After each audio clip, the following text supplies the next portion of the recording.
gentlemen, welcome to NUFC Matters with me, Steve Wraith, and Lee Clark tonight. Welcome back, Lee. How are you? I'm good, Steve. I'm good.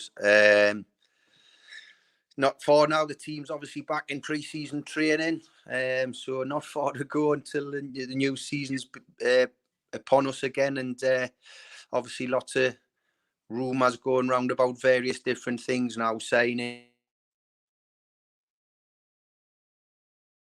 Now. Yeah, there's loads going on, Lee. That's for certain, mate. I know you've had a few issues with your signal, keeps dipping in and out, so don't panic. If we lose you, I'll get you back on. Yeah, but I mean, before we start talking Newcastle United, both of us are big fans of and involved in non-league, and I got a question straight in from Sean asking about the lower league football. How long do you think it'll be before fans are allowed back in both teams? Well, we've got good news on that, haven't we, Lee? It's already been announced today, and Sean mustn't have seen it. Basically, Northern League clubs report that they'll be initially allowed a maximum of 150 fans at games, rising to 300 August the 31st, or whenever they have played a friendly or competitive game in front of a smaller crowd. So, I mean, it's good news for Dunstan, for Newcastle Blue Star, for all the non-league clubs today, mate. It's 100%, Steve. I mean, this is the lifeblood of the clubs at this level. The fan base, you know, dictates what the clubs can do. That's the way they get the finance, through ticket sales, refreshments, whatever, you know, and people staying after the game in the clubhouses to have a drink or a bite to eat or something. So it's crucial for the clubs at this level to, get this response. So that was great news, in something that we all look forward to. We want, and it's great to have the potential of fans coming back, so you can have that camaraderie and you can chat with people while you're watching the games and that. So, you know, I know if yourself at Dunstan, you've had a few friendlies. We have down at Blue Star, both home and away, and obviously just the officials are allowed into the grounds, you know, behind closed doors friendlies. So it's been a bit strange, but you know, got to say the clubs are trying to do the best that they can in the predicament that they're in. But this news will be welcomed by all up and down the country, by all the clubs at the level that we're working at the moment, to try and get so the fans can come back and watch. How did Blue Star get on since we last spoke? Have they had any friendlies? They've had 2 or 3, yeah. I mean, what they've been doing, they've playing teams like of a higher standard, really, in terms of they got. And I watched last weekend, they played Shildon, who are a well-financed club, you know, in the Northern League, and done extremely well for an hour or so. Just ran out of a bit of steam, and Shildon ended up winning the game. They played Prodo last night and won by a couple of goals. They've got.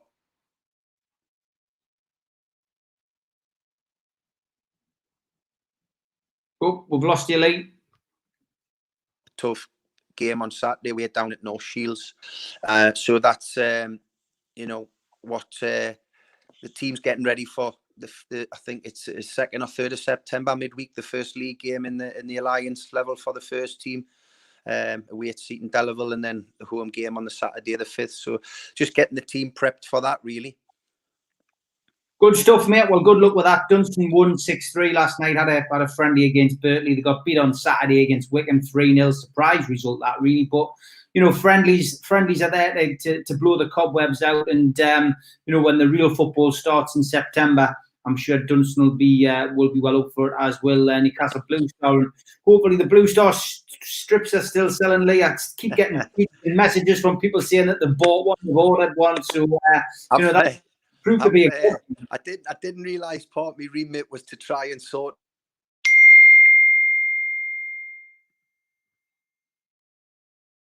out the replica shirts.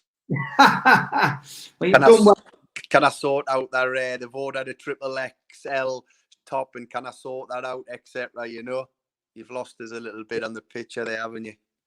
Yeah, I have, mate. Yeah, but nobody can still hear you loud and clear, mate. So since we last spoke, obviously we're talking takeovers for the best part of 3 months.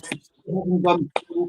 We're still quite unsure as to what's going on with PCC and the Reuben. a lot of talk and a lot of rumours that things are going on behind the scenes.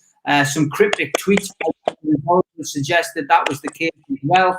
And then out of nowhere, we had Michael Chopra ride in, from his Far Eastern home, and he's now submitted a bid, or he's working on submitting a bid on behalf of the consortium. It could only happen in Newcastle.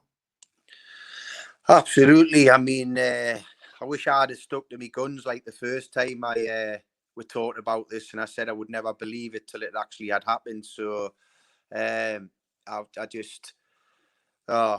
got so up and down.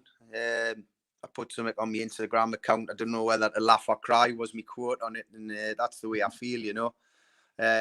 Just 1 minute you're up in the clouds thinking things are going to change, next year on the floor. But as we said at the start, the football show is on the road again, and we've got to get ready for the season. The manager has to prep his squad. He has to try and make some signings. It looks like Jeff Hendrick coming into the club from Burnley, following Mark Gillespie in. So, need to try and improve the squad, because, it looked like it was a little bit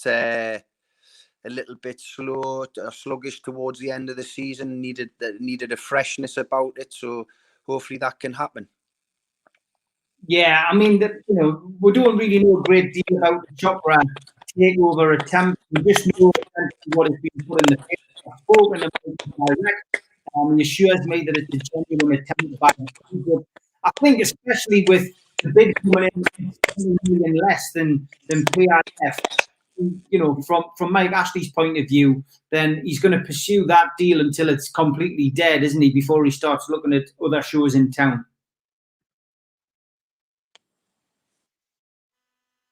Oh, lost Lee again there, unfortunately. Yeah, Trust said it won't update people until the official minutes are released by the Premier League. It could be 4 months if they're past letters or anything to go by. Good one, Barry. Yeah, the Supporters Trust meeting today. Obviously, seen a few comments about that. We'll get on to that with Lee at some point when he's back on the show, which of course he is now. But yeah, I'm just saying, £70 million less of Chopra's consortium, Lee. It's not one that Mike Ashley's going to look at, is it? Until PIF is completely dead in the water.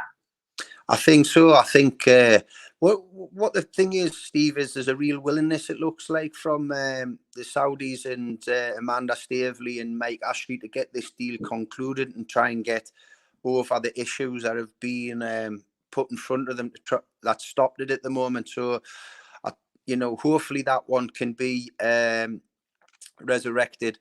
And as you say, the way Mike's dealt with things in the past, I don't think it's an offer for less of 70 million quid's going to entice him. So I think everyone's still hoping and praying that there can be a resolution and a recovery of the deal that's broke down, because that would be the positive news that the Newcastle United fans would want. Yeah, Doug Morris has got his Newcastle Blue start Monday gone. You must have delivered that, Lee, didn't you? I went and picked it up myself and delivered it. Yeah, hi, delivery van. This is the problem at non-league. You do everything. Your bottle washer and everything. You get all the good jobs when you're the gaffer. Yeah, classic. Peter Robinson's asking you a question. He says, Lee, if you could change one result from your career, which one would it be? Barry Hogan suggesting it would be the Liverpool game that the entertainer season fell apart. But is there a game particularly in your career, whether it's Newcastle, Fulham, Sunderland, whatever, is there one that you would particularly change? I think in a playing sense, it would be the defeat to Man United, the 1-0 defeat. That gave them the momentum. It was a real 6-pointer at the time. And if we had won that game instead of losing it, that probably might have got them disappointed, pushed us further away from them, gave us a bit more momentum as well. From a managerial point of view, it's an easy one, the playoff final defeat to Peterborough. So it's just to get the Huddersfield promoted at that stage into the Championship, and we could have pushed really strongly on there because we had a very young, exciting team. Yeah, Glenn O'Neill's just said that Craig Hope has tweeted that it's just loans that we are looking at. partly paying wages. He's quite depressed about that. He's asking where the £35 million is. I mean, we're not going to be shopping. You know, we've discussed this before. We're not going to be shopping at Harrods, or we're going to be shopping at Poundland, unfortunately, until a takeover gets done. And you know, loan deals is probably the best we can get. You've already said. I mean, the Hendricks deal seems to be taking an incredibly long time to get done. I've seen a few people joking on that perhaps he's having a medical at Liverpool and then a medical at Spurs to get approval that he can come and sign for us. Well, I mean, you know, it is frustrating, isn't it? And you know, if that is all we're going to be going for, and you're not going to get many decent strikers on loan either, are you? No, not at all. Clubs don't loan out their best players, and they certainly don't loan out strikers. And when you're dealing in the loan market, and I don't think any Premier League club, when they loan a player, should be asking for a reduction in the salaries, because the Premier League football clubs are earning multi-million pounds. What you do when you're loaning a player, you're not committing to a multi-year contract. So if you're only prepared if you get them on a season-long loan, you've only basically got them for a year. Surely the rule should be that you pay the 100%. Because if you're going for someone, any kind of quality loan signing, which is quite difficult at a Premier League level to start with, and you cannot pay that player's salary, or you're not prepared to pay it, but you're not going to actually get a high standard of loan player, because their clubs aren't silly. They're not going to be giving players to clubs on loan and not being covered their 100% of their wage, so the loaning club don't have to forfeit that. The 35 million we've talked about before, the 35 million in the past under Mike Ashley, that's included transfer fee, that's included salary, that's included agents' fees. So 35 million in the context of today's game is not really a lot of money. Possibly get you two decent, I mean, 35 million really. If you're looking at top quality, you don't get top quality for 35 million now. You know, you look at what Chelsea have paid for Werner. You look at what, you know, Manchester City have just paid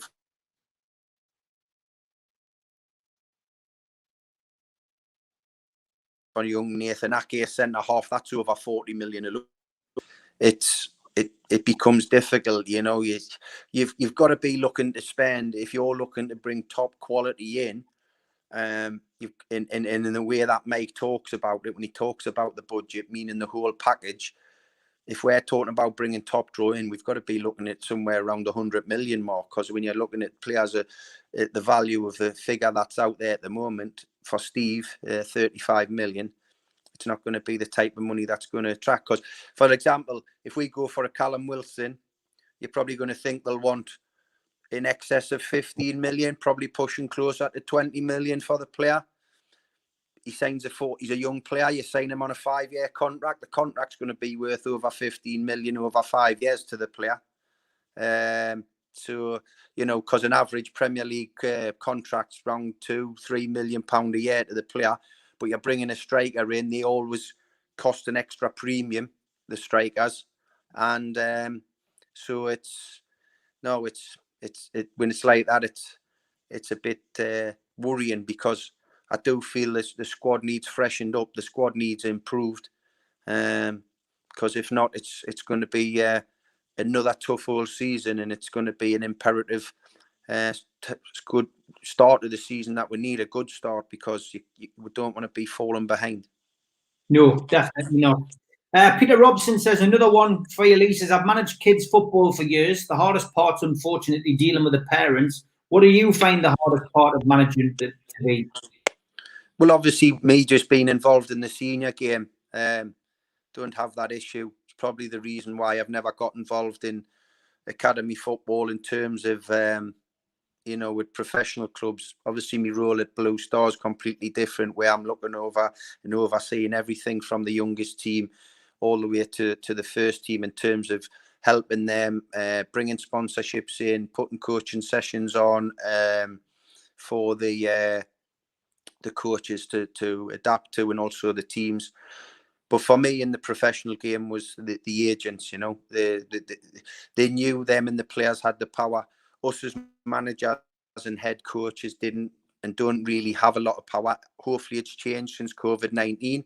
That could be the one positive that comes out of the pandemic in terms of football. Players have lost a little bit of power, certainly outside of the Premier League, with salary caps going on in the Championship and League One and League Two. But, you know, for me, it was the agents, the players through their agents knew they had the power. They knew us managers weren't going to actually be in our positions very long, and it's very rare that managers do, and they know that. So whereas when I first started management, the agents would call me if they wanted a contract negotiation for the player, or they had some issues. Now they just bypass us managers and they go straight to the chief executive or to the owners, and they know that. So dealing with those is a very tough and tricky situation at the moment. Yeah, I think you're right, mate. I think you know, from my perspective as well, you know, when you look at, you know, Newcastle United in particular, you know, with the management situation, Steve Bruce has had his work cut out. Let's look ahead slightly to what's coming up. He's got them back into pre-season training. What do you think his mindset is going to be like with, you know, with the takeover still not done?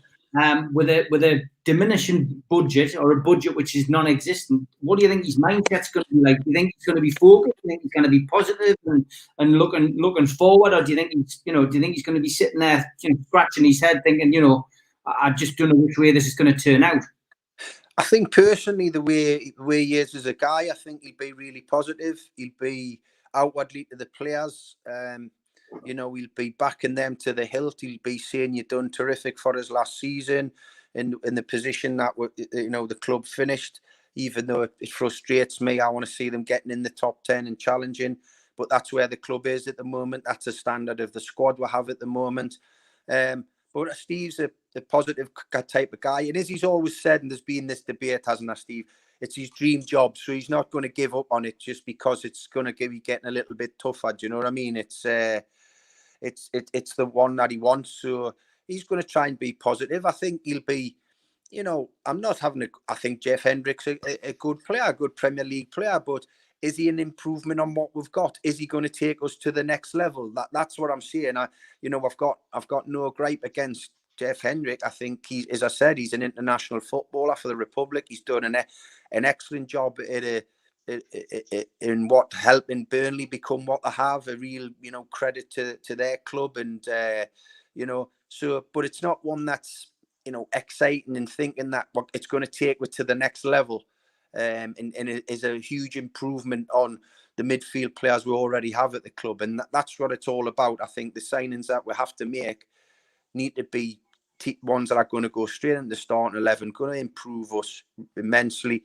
So it's what we...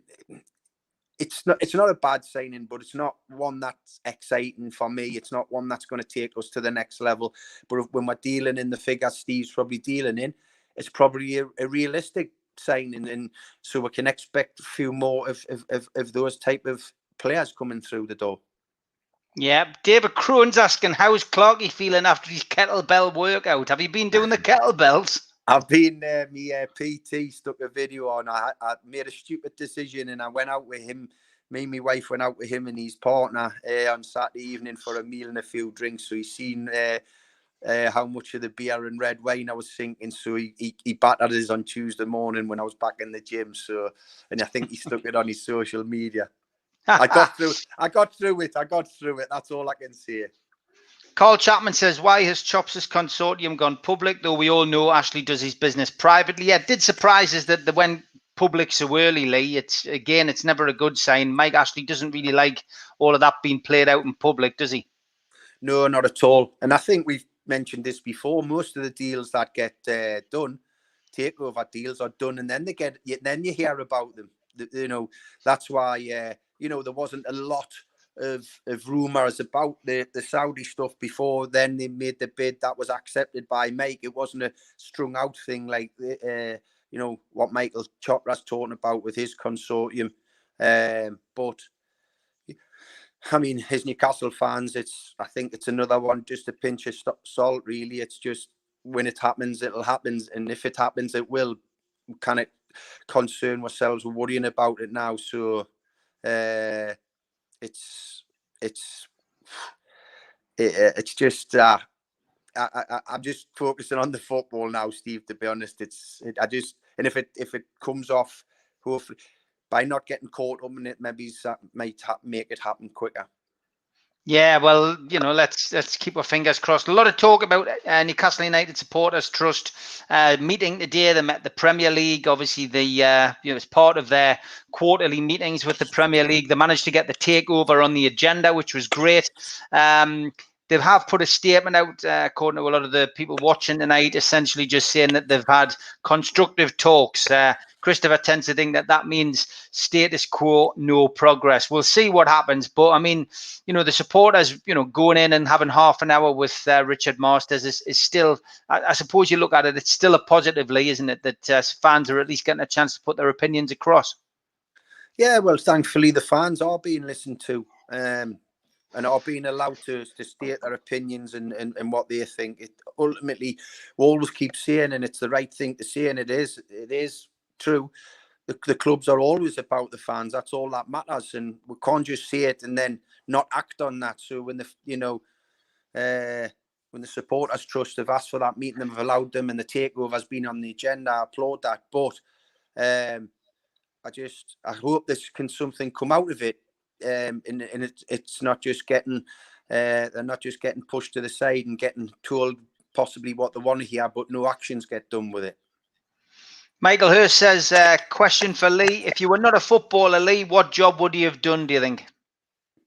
Probably a male model. No comment. I can't comment. Gloves and socks I would have modelled, probably. That's brilliant. That is absolutely brilliant. Mark says, breaking news, we've signed Henri. Yes, Henri Xavier. That is in the training camp with the rest of the lads. John B's asking if I'm keeping the beard until we get taken over. Yes, mate, until I'm walking down Saudi High Street. I'm keep the beard, Len.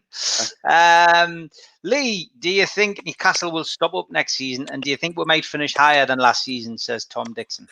I think it's going to be extremely tough unless, as I keep repeating myself, unless we start signing players who are better than what we've got and who are going to be straight into the 11 so I think it's going to be, the season's going to mirror what we've had over the last 5-6 seasons in the Premier League. It's going to be very, very tough. And I certainly don't see this squad improving on where we were. And that's not a criticism of the players. They need help. They need some. I think they'll be a frustrated group of players. They'll want to see some quality coming in. You love it as a footballer when you see top players coming into your club. It raises the standards in everywhere, on the training pitch, on the match pitch. It makes your job easier when you're playing with quality players. So I think, at this moment in time, where we are at the moment, I think I'd take where we finished last season, and that's not being, negative. That's just I don't feel real. I think it's realism. I don't think the squad makes me more excited than that at the moment. No, I would agree. I love this question from Little Musgrave. If Lee was a player now, as a Newcastle fan, would he consider playing for the club in its current state under the current regime, or would he look to go to a club that showed more ambition? Good question. I've always said, my situation when I left in '97 was because I'd got overlooked a couple of times and I wasn't playing as regular as I wanted to be at that time. If I was in the team every week and I was playing, I would, it's the same situation as what Alan was saying when Alan talks about he could have had the pick of Europe's top clubs. He could have went to Man United many times and he turned it down. He knew it was going to be, something huge for this club to win a major trophy.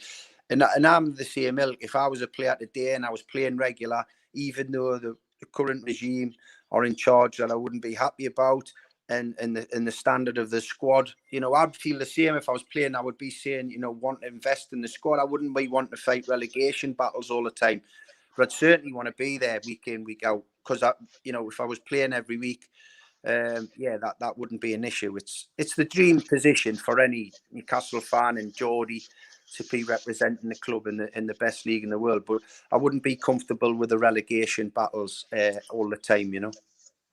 Peter Davison says, is it true that Steve Bruce is trying to sign the Chuckle brothers to improve possession? To me, to you, to me, to you. That's a good one. That's about that. Tim Kern says, do you not think Shopra's deal is a smoke screen? I know a lot of people have suggested that you know, it distracts from what's actually going on with PIF, PCP and the Rubens. Yeah, I mean, listen, I don't know. There's always... You wonder why they do come out in public. You wonder why things are released like this. You wonder who the PR people are. Is there a hidden agenda, etc.? You know, you ask 30,000 different fans, you'll probably get 30,000 different answers or different reasons why it's happened this way. For me, it's just it's in the background now, because I said to you, the team's back in pre-season training. They're prepping for the new season. I'm looking forward to that. It's coming around very quickly again. So just getting ready for that. And if the takeover happens, it happens. But just got to get ready for the new season now, I think. Fixtures are out tomorrow as well, Lee, which is a day earlier than expected. They were due out on Friday, but 9 o'clock tomorrow, we'll find out whether it is, in fact, Leeds United away, which was apparently on the leaked list. That was leaked, aye. We'll see. There's always a leak, isn't there? There's always a leak on the strips or on the fixtures. So, you know, that somebody does that every year. Anyway, Recipe says, hi, Stephen Lee. Do you think getting a swap deal with Gale and Ritchie for Wilson is a good idea? Or would you keep one of them? Yeah, that's one of the stories which keeps getting pushed out by the press, mate. Would you swap those two for one player, or, you know, just try and get a better deal? I would prefer to keep Ritchie, I've got to say it. But if it meant we're getting Callum Wilson, sometimes as a manager, you have to sacrifice certain things to get other deals over the line. So I think to get a striker of Wilson's ilk, you might have to do that, even though I think Steve deep down would like to keep Ritchie. I think me personally, I would like him around the club. I think his attitude is infectious, his work ethic. He's never gives up attitude. He plays in any position he's asked without complaining. But if it means you bring, you know, that coveted striker that we need of Premier League experience and Premier League quality international, you know, you might have to sacrifice those two to get it done. David Anderson says, the problem you have, Steve, is you've got two players on Premier League contracts there going down to a club who I know have just been relegated, but they'll not be able to afford the lads' salaries that they're on, or they won't be prepared to pay those salaries in the Championship, even though they've got the parachute payments. So that's where you might have an issue in terms of when you're dealing with Championship clubs and you talk about swapping players. It's all right swapping them for the transfer fees, but those Championship clubs then have to cover or make those two players, Gale and Ritchie, make them happy on their personal terms, and they're probably not going to be able to give them the money that they're currently on at Newcastle in the Premier League. Yeah. David Anderson says, could the focus on free and loan players be a positive that actually won't lumber new owners with long contract signings? I mean, it's a possibility, isn't it, that maybe that's been agreed with a potential new owner? Potentially, yeah. I mean, but this is where we've been in the past as well, though. We've signed a lot of loan players, a lot of free transfer players. Yes, you know the Joe Linton deal broke the record, and Almiron was bought for decent money, but there hasn't been a lot of those type of signings. So, you know, you can look at it both ways, but yeah, that could be one positive take from it, that the potential Saudis, because they know that this deal possibly could be resurrected, have said to them in this transfer window, just limit your signings to free transfers and loans, because obviously we don't want that added onto the price of the football club. Minnie Deepoo says, what's your thoughts about Jeff Hendrick, Lee? As I said, talented Premier League midfield player, play across the middle, can play in a wide area, coming in field. Obviously a central player, likes to get forward, gets a decent ratio of goals, I think. Good attitude, good engine, good work ethic. I've only bumped into him on a personal note a couple of times, and he comes across as a nice guy, but not superior to what we have. So that's just the concern for me. That's all. Yeah, that's fair enough, mate. A lot of people talking about Hoffman, saying he shouldn't be anywhere near the Premier League. Paul Oxley says, how well is your son doing at Newcastle? And do you think he'll go on to play in the first team? Good question, Paul. Well, certainly that's not something that you can predict. It's so up and down when they're young. Is that my dream? Of course it is. That would be an unbelievable feat for me to have done it, and then my son to have done it. And I think that's personally his dream as well. Like I said, every Geordie's dream. He hasn't had any football since the second week in March, since lockdown. He's due to go back at the end of August for training. So he's been like a bear with a sore head. He's been getting some one-to-one coaching. He's been doing his own fitness work. But in terms of group activity, he hasn't been allowed to do any of it. And they're not back in his age group into the academy till the 31st of August. So he's looking forward to that day, because it's been a tough period when you're a young player. And and as I said, he's done well so far. He's made us very proud, his family, of what he's achieved, both at academy level and international football. But there's a long way to go. He's got his foot on the bottom rung of a very long ladder, and there's lots of things that you have to contend with to become a Premier League first team player. And I think he realises that, but he has the mentality, and we'll see where it goes. And we'll be here to support him every step of the way, and see what the future holds. Fingers crossed. Yeah, fingers crossed for him. The real KDK asked a question before. Do you think Hayden's going to get a move this window? I don't know. I think it looks from the outside where he's got quite a strong relationship with Steve Bruce. I think he played for him at Hull, didn't he? So they have a little bit of a bond, he seems, because his performances, done quite well over the course of the season in terms of his individual performances. It all depends, Steve. I think is that it's all right saying getting his move, but is there any takers out there? Do you know what I mean? Who are going to play what Newcastle want for him? I know he stated in the past the moves for personal reasons, and his family's back down south, and he wants to be closer with them. So we'll see. But it looked to me like he looked like he was quite enjoying his football. And is he going to go to a bigger club than Newcastle United if he moves? That's another question. So let's see. Yeah. Well, that's it's an interesting situation with Hayden, because he gave the impression that he wanted to leave under Rafa, but he seems to have settled under Steve Bruce. So it'll be interesting to see how all that develops. Tom Dixon says, do you think Miguel Almiron should play in a better position to score more goals for Newcastle? We had this discussion last night. A lot of people talking about Almiron, saying he didn't really hit the heights that people were hoping he was going to. Do you think that's down to positional play? Yeah, and possibly, and also what he's playing with, and this isn't me being knocking Joe Linton over the head again, but ultimately, if you're playing as a second striker or a wide man, you do need someone to play off. You do need that target man. You do need your number 9 to hold the ball up. You do need your number 9 to make good movements. People talk about some of the strikers I was lucky enough to play behind, and they made the game so simple for me. For example, Alan's strength and movement and accuracy with his finishing meant that you just had to put the ball in the right areas, and you knew 9.5 times out of 10 it was going in the goal. With Andy Cole, you knew you just had to play the ball over the top into space, and he was going to outrun and outpace the defenders and have the ability to finish.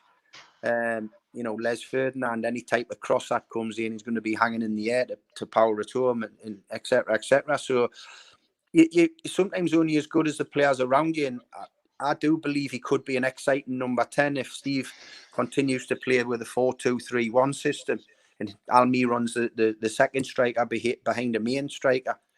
But he's going to have a seriously good partner to make him look better as well. It can prove difficult if you're playing in that number 10, which is the main assist role and also a secondary goal scorer. You do have to have someone at the end of it, at the top of it all, to be able to set it off. And they're the ones who make the rest of the team look good, because they're the ones that do the toughest part, putting the ball in the net. Yeah, that's 100% true, that, mate. Definitely. Yeah. Daniel Varley says, God bless you guys. I'm praying for the takeover to happen. Thanks very much for that, mate. James says, I think if we get Wilson, a winger and a left back, we'll stay up. That's the level we're at, sadly. A lot of hope going on Wilson coming in, I think. Magpie Bryce says, where's all the TV money gone? Yeah, a lot of people asking questions about where the money is. Do you think the Longstaffs will play for England, says Stu? I believe both of them have the capabilities of doing it. I think what they've got to do this season is try and focus on being regulars in the team. I know they've had a bit of disruption with injuries, both of them, over the course of the season. So one thing that is, the both of them can stay fit and then get regular positions in the starting 11. And if they do that and they show the form that they have in spells since they've been in given opportunities in the team, they do that on a consistent basis. They've got a real good chance, definitely. Yeah, Tom Dixon's asking, what do you think of Bayern Munich versus Barcelona? Were you shocked with the scoreline? I wasn't, actually. I remember texting one of my friends after it went 1-1 after about 8 minutes, and then after about 15 minutes in, I remember texting one of my pals to say this could easily have been 4-2 after 15 minutes. So to see the result and the way Bayern Munich then ran away with it, I mean, I think they got off lightly, Barcelona, in the end. I think they could have been hit for double figures. Bayern just turned the screw. Barcelona are a fantastic squad of players who've taken that club through a decade of success that you would never believe. But everyone's time comes up at the end. Nobody can beat Father Time, and some of those players are coming to the end of unbelievable careers. And unfortunately for Barcelona, a lot of them are coming to it at the same time, the same era, because they came into the group business together. And so it's going to be a big rebuild job for Ronald Koeman there. I love watching that Barca team when it was in its prime, and it was memorizing. But I've actually enjoyed the new format of the Champions League and Europa League. These one-off games in countries. I think it's something that UEFA and FIFA should possibly look at going forward, because if you had fans there, they'd be magnificent. The occasions be like, mini tournaments like that. I think they've dished up some real exciting games, some shocks along the way in both competitions as well. So I've really enjoyed it. Yeah, me too. It's certainly a little bit of food for thought. Some of the things that have come out of the lockdown situation with football are definitely worth looking at and keeping. Mr. DGM says, how much do you think the takeover has an impact on the players and their ability to stay focused on football? Will players be affected by it, Lee?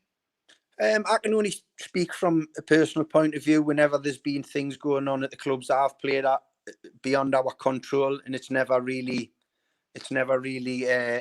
got involved in my head in terms of playing. I mean, I've been involved in clubs where there's been disconnect between ownerships and fans when I was manager of Blackpool, and that had a massive effect because the atmosphere inside the stadium was really awful, and the negative comments towards the board of directors and the lack of numbers because they didn't want to come while that regime was running the club. And it had an adverse effect. Home games actually didn't become home games anymore because there was a huge amount of negativity. And I wasn't blaming the fans at all on that. They felt their club wasn't being run in the right way. It can do from a managerial point of view, or when it gets like that. But certainly something in terms of a takeover where it's not causing a lot of controversy on the terraces or what have you. I don't think that will play on the players' minds. It's not going to affect their futures. They're on long-term contracts, etc. Mark's asking what happened with Mark Hottager at Newcastle. He said he looked a class full-back when he came in. Did he not settle? I mean, Mark, he wasn't there a great deal of time, but I mean, when he was there, he never let us down. No, I think Mark, in fact, settled really well. He's a terrific guy in the dressing room. Really, bought into the camaraderie. He was obviously very close with Philippe Albert, but was a good player, very good player, and a cracking lad.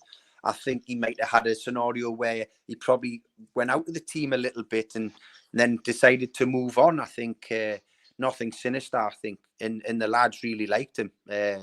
You know, he really bought into what we were about, and certainly was a good player as well. Biz Widget says, a question for Lee. Don't you think, Lee, that Steve Bruce will find it hard to attract quality first-team players due to the uncertainty surrounding the club, and also because the club lacks ambition? I think definitely those two. I think players, like I said, top quality players don't want to be stuck fighting relegation battles all the time. You know, and you might have, you know, as I said, you want to have that ambition to come and be in the top end of the table. Yes, and as well as the takeover situation, if they don't think that's going to happen, or the club going to be just fighting for survival. And the money situation, the finance, the budget, the transfer war chest, what they call it in the media, that's going to affect the type of team you're going to have as well. So, yeah, there's a lot of negatives to point to attracting the real top players for the Premier League without a shadow of a doubt. But I know if the ambition was there in Newcastle, what to come out and say that, you know, that they'd had enough of being at the wrong end of the table and want to try and challenge to break into the top 10. But mean it, anyone can say it, Steve. Anyone can say we want to be in the top 10, we want a chance for Europe. But you have to back that up with strong actions, and that means bringing quality players in. So I think you know, that would be the key. But at the moment, it looks like it's going to be another long, tough season. I agree. Life Goals says, if you'd stayed in the first team ahead of David Batty and Dalglish had wanted you to stay, do you think you would have had a shot at the club appearance record? Dalglish wanted me to stay. They offered us a new contract. When I decided and spoke to them and said that I was looking to move on, they actually were ready. Freddie Fletcher, Freddie Shepherd, Sir John Kenny, Dalglish were prepared to offer me a new contract. And so there was no being pushed out the door by the manager. It was my personal decision that my time had come to an end, and I needed nothing more frustrating when you work extremely hard Monday to Friday in the training pitch, and then on a Saturday you're only getting the odd appearance, or you're coming on as a sub for 15 minutes or 20 minutes here and there. So, and if I had stayed, yeah, without a shadow of a doubt, you know, certainly in the outfield position. As I said, I retired in 2006, and if I had stayed at the club till then, from making my debut in 1990, yeah, there would have been a great chance of us breaking the record. But, you know, all ifs and buts. Stephen Carrick says, do you think the takeover would have gone ahead if it had been a top 6 club? I mean, a lot of people feeling that there's a bit of, foul play gone on. You know, a lot of people feel that, you know, we're being voted against. People don't want us to break the monopoly. Do you think that's the case? Well, there's been that rumour, hasn't there, that of certain clubs making points to the Premier League, and I've already been on record to say if that's the case, I'd be really disappointed. I know Manchester City and their court case that they just got cleared with felt that there was 8 or 9, was mentioned by Pep Guardiola, 8 or 9 Premier League clubs had wanted them to be banned, etc. And I'm just one of those of the belief that you should just look after your own club. Don't get involved in anything else that another club's trying to do, i.e. takeovers or what they're trying to do in how they recruit players, young players or whatever the charge was, or the financial fair play. So I'd be disappointed if that had been the case, without a shadow of a doubt. David Crone says, how did you cope after you hung your boots up? We know a lot of players do struggle, you know, when they hang up the boots. Yeah, well, listen, that was another decision made by me. I decided when I was stopping playing, I could have carried on for at least a year, got another move somewhere else in the country. I know 4 or 5 other clubs were interested, but I was getting the opportunity to go into the coaching, so I didn't really have a lot of time to get concerned with, you know, hanging up my boots and stop playing. I had a new career to look forward to, and that's what I tried to do.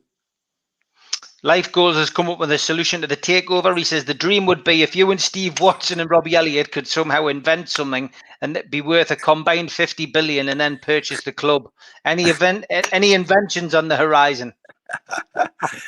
I I don't know, but I need a pint of what that guy's on. I think he's drinking a pint of rosé. Mark says, what was it like playing with a genius Peter Beardsley? I nearly strangled me mother. She knocked him over in Marks and Spencer's before a game once. What was it like playing with Pedro? Peter was a sensational footballer. One of the very best, if not the best, to wear a black and white jersey.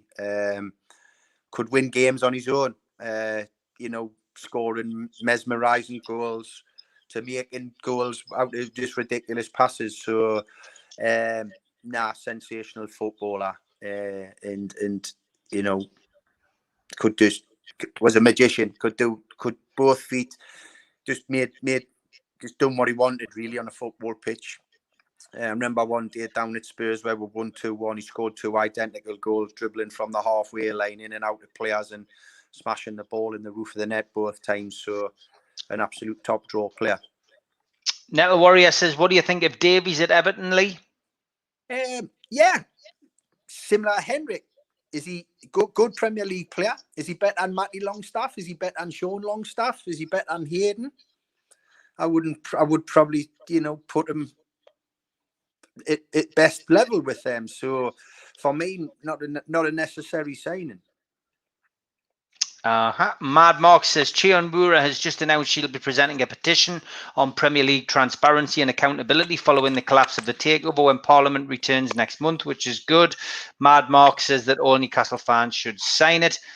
Chris Collins says Pedro and Gaza on a show with you two would be class. Would this be possible if Gaza is in a good place? Gaza is okay at the minute, but it would be difficult getting him on here. I have asked Peter, and Peter's not not up for doing a show at this moment in time. I'm sure in the future he may well come on and do one.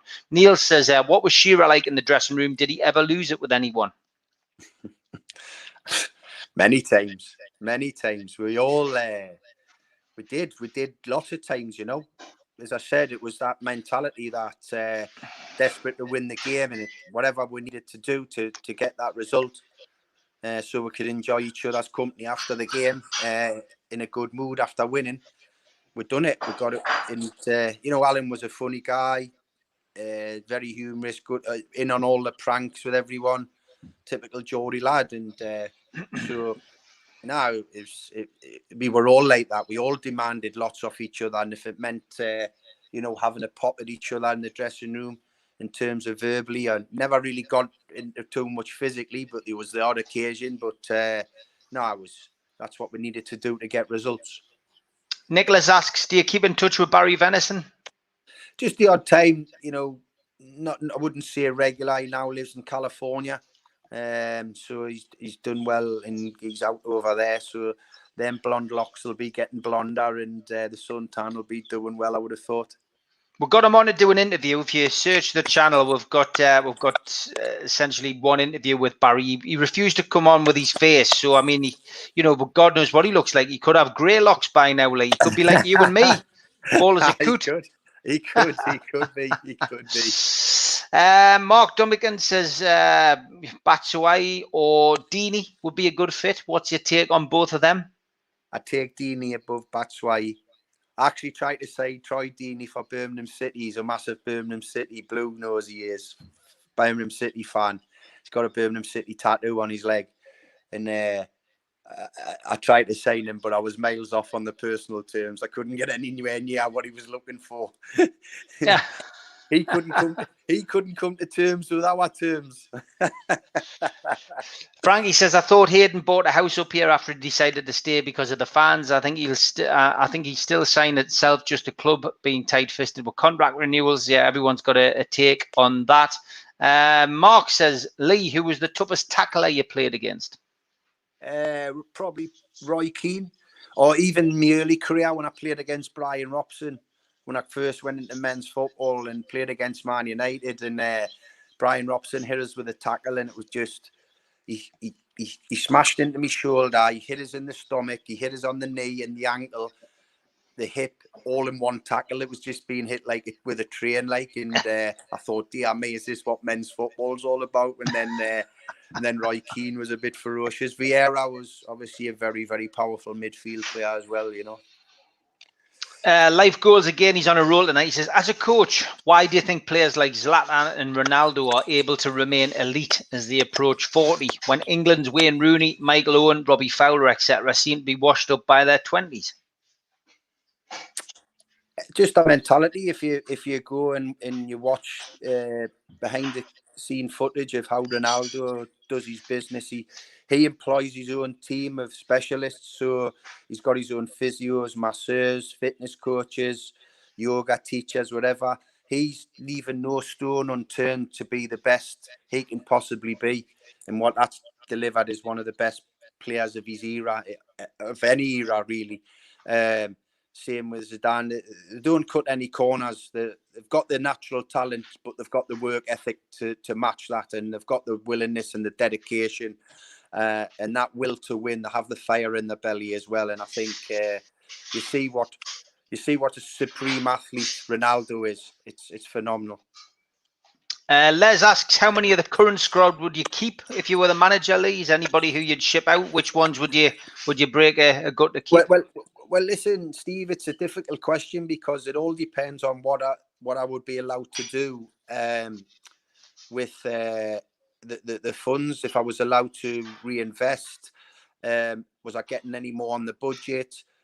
How much are the players being valued at? For example, you're not going to get 40 million back for Joe Linton. What are you going to get back, and what can you get for that? There would be on the top of my head now, there'd be 4 or 5 players, but it all depends on what you can try and bring in. You don't leave yourself bare. So it would be, you would need to know where you are at in terms of what you would be allowed to reinvest in the group.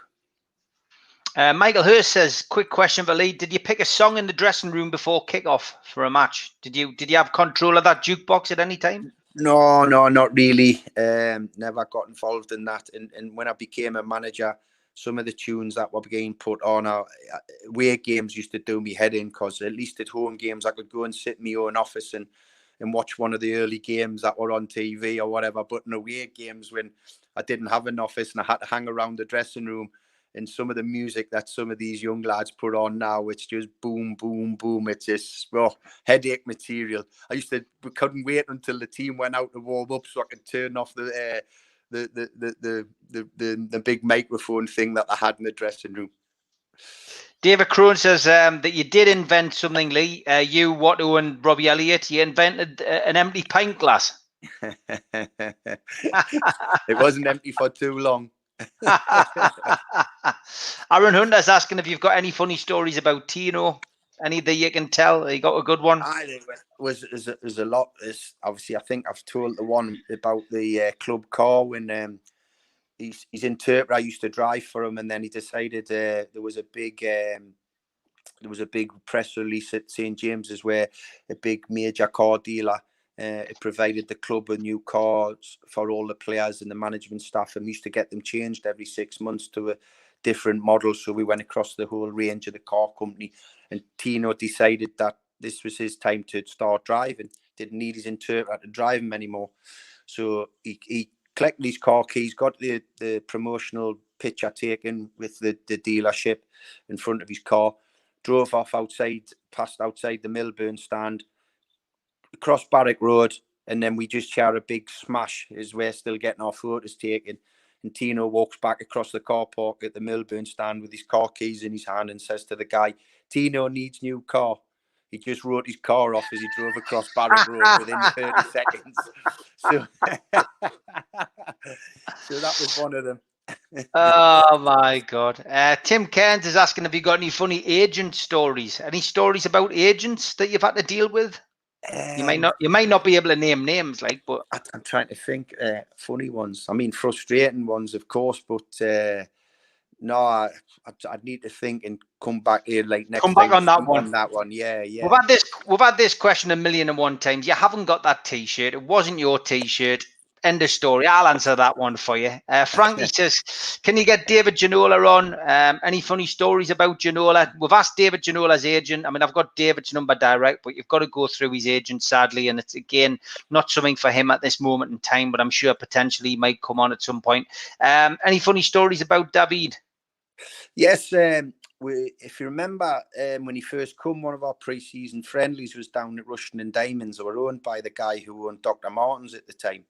So we opened their new stadium, and on the way back, he was staying at the Gosforth Park Hotel, and on the way back, he was speaking with the lads, and me and Steve Watson were up there, and he says, "Oh, I wouldn't mind going out into town for have a bite to eat and a few beers." So me and Watson was straight away, yeah, we'll chaperone you around, no problem. So we met in the 3 Mile Inn, had a few drinks, bite to eat. We met there about 12:30, 1 o'clock in the afternoon the next day.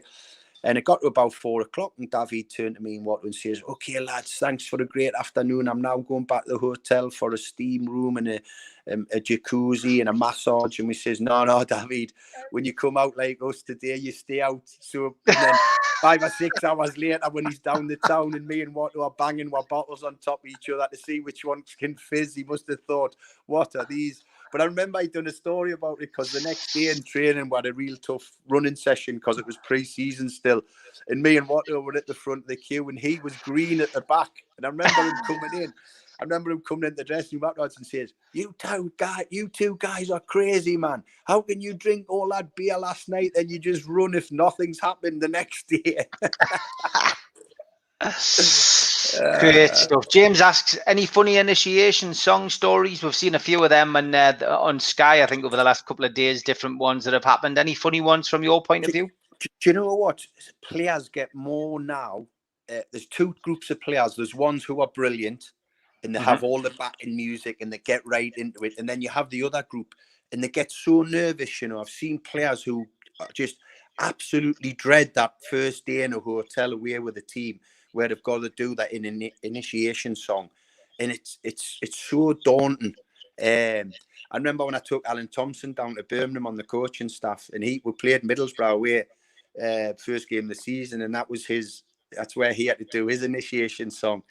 And he'd done a bit of Neil Diamond, Blue Jeans, and he just went into one and he just started as if he was doing a proper gig, trying to bring the players into it with him and all that. He just went over the top, but the lads loved it. They thought it was great that one of the staff members was like that. Brilliant, that. Absolutely brilliant, that, mate. Just read the Chronicle. They've got an article in here. I've seen it on Nicky Papavasalou, the first Cyprian to play in this Premier League. Either of you remember him? I do. He put the ball through, I think, for Andy Cole to get our first goal in the Premier League when we got promoted at Man United. I think that was his big contribution, wasn't it? Yeah, he had them curly hairstyle, didn't he? So yeah, he's a good player, good left foot, Nicky. I've seen the picture of him. Changed now, got all short hair now, and is managing over in Egypt. So he was a talented player. He picked up 1 or 2 injuries and couldn't really force his way back into the team. David Crone says, who did Lee model his game on?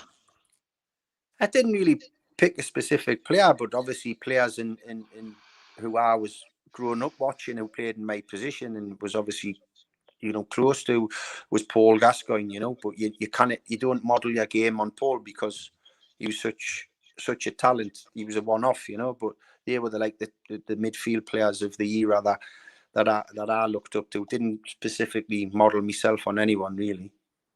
Ian Stevenson says he saw me at a Stiff Little Fingers gig. Yeah, you definitely did. Thank you, mate, for saying I've got good taste. He says, what's Clarky's take on punk music? I'm more of a jazz or Rat Pack me. I like the old Sonata. I was brought up on all that stuff with my father, you know, and that's my type of cool music. The punk stuff, I've got no preference to it, but I'm not like jumping around with a Mohican and nutting people and stuff like that, if that's what it is. Not all of it is. Biggest regret in football, asks Luke. Just, you know, the setbacks when obviously not winning the playoff final, as I said, with Huddersfield. There was big games when you don't, and obviously not getting over the finish line to win the Premier League, as I've said many times. There's not many people got a Premier League winners trophy. So, you know, it would be a fantastic achievement to have been one of those chosen few. Last 2 questions. One to Barry. He says, who was the greatest player you signed as a manager?